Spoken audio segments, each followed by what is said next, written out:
terhormat, Ciladama Nandini selaku dosen pengampu mata kuliah Psikologi Pendidikan, serta rekan-rekan saya mahasiswa ITB Kertarajasa yang saya banggakan. Perkenalkan, nama saya Diani Pundarika Devi dengan NIM 2023.24.0790. Hari ini saya akan membuat video singkat untuk memenuhi tugas UTS mata kuliah Psikologi Pendidikan. Materi yang akan saya bedah hari ini atau yang saya jelaskan adalah teori belajar kognitif dan teori belajar humanistik. Seperti ada yang di mind map saya, teori belajar kognitif humanistik dalam psikologi pendidikan. Nah, di sini sebelum kita masuk lebih jauh, saya ingin kita merenung sejenak. Mengapa ada siswa yang sangat pintar secara logika tapi sulit berempati? Begitupun sebaliknya. Mengapa ada siswa yang baik hatinya tapi sulit menangkap pelajaran? Nah, psikologi pendidikan hadir untuk menjawab ini semua. Melalui pendekatan cara kerja otak dan pendekatan hati untuk kemanusiaan sepanjang video saya ini. Saya akan menjelaskan rangkuman yang telah saya buat di mind map ini. Mari kita mulai dari pertanyaan mendasar. Apa sih sebenarnya hakikat belajar itu? Banyak yang mengira belajar itu hanya duduk, mendengarkan guru, lalu hafal materi. Namun, berdasarkan makalah dari Charlie Winata atau berdasarkan dari materi yang saya buat ini, belajar adalah sebuah proses internal yang aktif. Artinya, belajar itu terjadi di dalam pikiran kita, bukan hanya di atas kertas. Belajar itu melibatkan perubahan kapasitas yang relatif permanen. Contoh gampangnya begini, bayangkan ada seorang anak kecil yang belum tahu bahwasannya api itu panas. Saat dia menyentuh api dan merasa sakit di otaknya, akan terjadi proses belajar. Besoknya, tanpa disuruh ataupun dilarang, dia tidak akan menyentuh api lagi. Kenapa? Karena struktur kognitifnya sudah berubah. Dia tidak hanya tahu api itu panas, tapi dia paham bahwasannya dampaknya. Inilah yang kita sebut sebagai aktivitas mental yang terarah. Jadi, dalam pendidikan, kita sebagai calon pendidik tidak boleh hanya mencekoki siswa dengan hafalan, tapi kita harus memicu cara perubahan atau cara berpikir mereka. Sekarang, mari kita arahkan perhatian pada mind map saya, yaitu teori belajar kognitif. Teori ini memandang manusia seperti komputer yang sangat canggih dalam mengolah informasi. Menurut John Piaget dan konstruktivisme, Piaget bilang anak-anak itu seperti ilmuwan kecil. Mereka membangun dunianya sendiri. Nah, ada dua proses penting di dalamnya, yaitu asimilasi dan akomodasi. Contohnya, misalnya ada siswa belajar tentang konsep sila atau kemoralan. Awalnya dia pikir itu sila itu cuma tidak boleh membunuh. Nah, itu tuh hanya informasi dasar atau informasi awal. Lalu guru menjelaskan bahwa sila juga termasuk tidak mencuri dan tidak berbohong. Siswa memasukkan info baru ini ke pemahaman mamanya, atau bisa disebut sebagai asimilasi. Tapi suatu hari dia dihadapkan pada situasi di mana situasi tersebut tuh sulit Dia harus jujur, tapi menyakitkan. Di sini dia mulai berpikir. Dia mulai berpikir ulang tentang makna kejujuran yang lebih dalam. Dia menyesuaikan struktur berpikirnya, atau bisa disebut sebagai akomodasi. Lalu menurut Lev Vygotsky dan peran sosial, jadi menurut dia punya konsep luar biasa namanya Zone of Proximal Development atau ZPD. Nah, ilustrasi ini bisa kita kasuskan atau kita contohkan dalam kehidupan. Bayangkan misalnya ada siswa yang sedang belajar melafalkan parita yang sangat panjang. Kalau dilepas sendiri, dia merasa stres dan gagal. Tapi kalau guru mendampingi, memberikan contoh satu persatu. Nah, kalau guru mendamping ini kayak misalnya kasih hal-hal basic, terus cara pelafalannya, cara membacanya, terus cara melihat tanda bacanya. Nah, ini tuh disebut sebagai scaffolding. Maka siswa itu akan bisa mencapainya, jadi bisa mengerti. Jadi kuncinya bukan memaksakan siswa pintar sendiri, tapi menuntun sampai mereka bisa sendiri atau mandiri. Lalu selanjutnya, menurut Jerome Bruner atau discovery.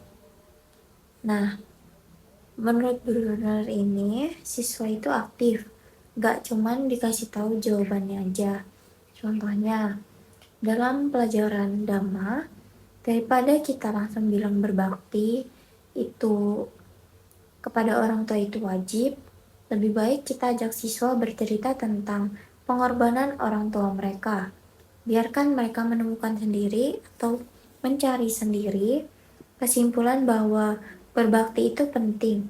Pengetahuan yang ditemukan sendiri akan bertahan selamanya di memori mereka. Setelah kita bicara soal otak, selanjutnya kita berbicara tentang teori belajar humanistik. Di sini, siswa bukan angka atau nilai ujian, tapi mereka adalah manusia seutuhnya. Menurut Abraham Maslow, ini sangat penting bagi calon pendidik. Maslow bilang, orang tidak akan bisa belajar atau aktualisasi diri kalau kebutuhan dasarnya belum selesai atau belum tercapai. Contohnya, ada siswa yang sering terlambat atau tidak fokus. Kita jangan buru-buru menghakimi atau jangan membuat kayak menggebu-gebukan atau ya ulang guys. Contoh kasusnya, ada siswa yang sering terlambat atau tidak fokus. Nah, kita sebagai pendidik jangan langsung terburu-buru menghakimi bahwa wah, anak ini nakal, dia bandel banget. Nah, bisa jadi dia itu sebenarnya belum sarapan atau mungkin dia sedang merasa tidak aman karena ada masalah internalnya. Bisa dari keluarga, lingkungan, sosial, seperti itu. Secara psikologis, otaknya akan menolak belajar karena fokus pada bertahan hidup. Jadi guru ini menerapkan konsep humanistik, harus memastikan siswa merasa diterima dan aman dulu sebelum mulai mengajar. Lalu yang kedua, menurut Carl Rogers, pembelajaran berpusat pada siswa. Rogers bilang guru itu adalah fasilitator, jadi kita sebagai calon pendidik atau pendidik nanti, kita harus punya empati. Contohnya, ilustrasinya seperti bayangkan di dalam kelas, kita harus menciptakan suasana di mana siswa tidak takut salah. Kalau siswa berani bertanya atau pendapat meskipun salah. Nah, kita menghargainya tanpa syarat atau namanya unconditional positive reward.